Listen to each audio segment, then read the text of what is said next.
Arrivé mardi à Paris à l'invitation du président français Emmanuel Macron, le président en exercice de l'Union africaine, chef de l'État congolais Félix-Antoine Tshisekedi Tshilombo, a aussitôt été convié à faire une déclaration conjointe avec son homologue de la France sur les matières qui seront traitées lors de leur discussion. De prime abord, le chef de l'État français Emmanuel Macron a félicité son hôte pour les succès obtenus sur les avancées politiques dans son pays et en Afrique.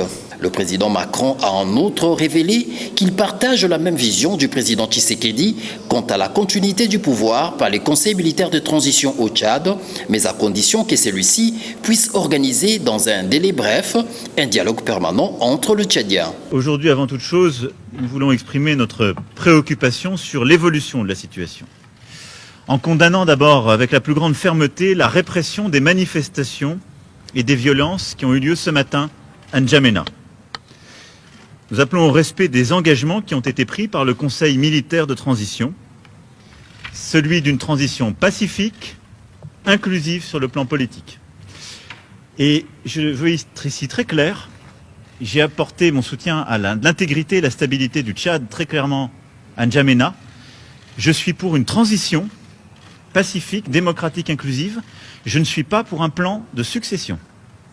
Et la France ne sera jamais aux côtés de celles et ceux qui forment ce projet. Félix Tshisekedi et Emmanuel Macron ont également salué la médiation de l'Union africaine, du G5 Sahel et de la France dans la stabilité du pouvoir au Tchad. Les deux chefs d'État ont également émis le vœu de raffermir les relations bilatérales des développements économiques entre la RDC et la France, mais aussi dans plusieurs secteurs de la francophonie, a relevé le président français. Et enfin, Emmanuel Macron a évoqué les grands sujets continentaux au cœur de leurs échanges, notamment la solidarité internationale sur la lutte contre la Covid-19. Prenant la parole à son tour, le président en exercice de l'Union africaine, le chef de l'État congolais Félix-Antoine Tshisekedi Tshilombo, a officiellement informé son homologue français du lancement par la RDC de la zone de libre-échange continentale africaine, ZLECAf, avec l'accompagnement des partenaires traditionnels de l'Afrique et de la RDC. Le président Tshisekedi a soutenu que la paix reste au cœur des préoccupations au niveau africain, notamment dans l'est de la RDC,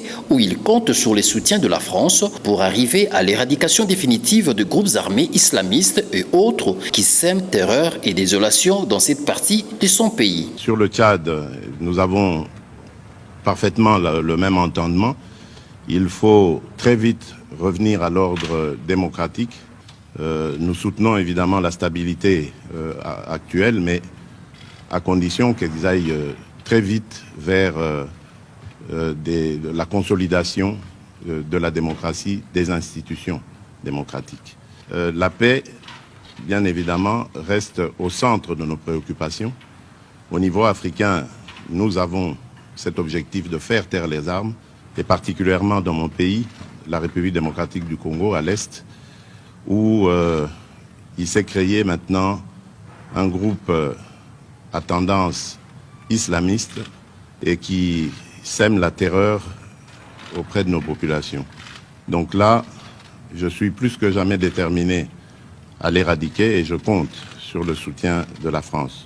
Au terme de leur déclaration conjointe, le président français a confirmé la participation de son homologue congolais Félix-Antoine Tshisekedi Tshilombo au sommet France-Afrique sur les financements économiques africains agité par la pandémie de Covid-19, dont les remèdes sera le nouveau deal pour le financement de l'Afrique afin de vaincre la pauvreté.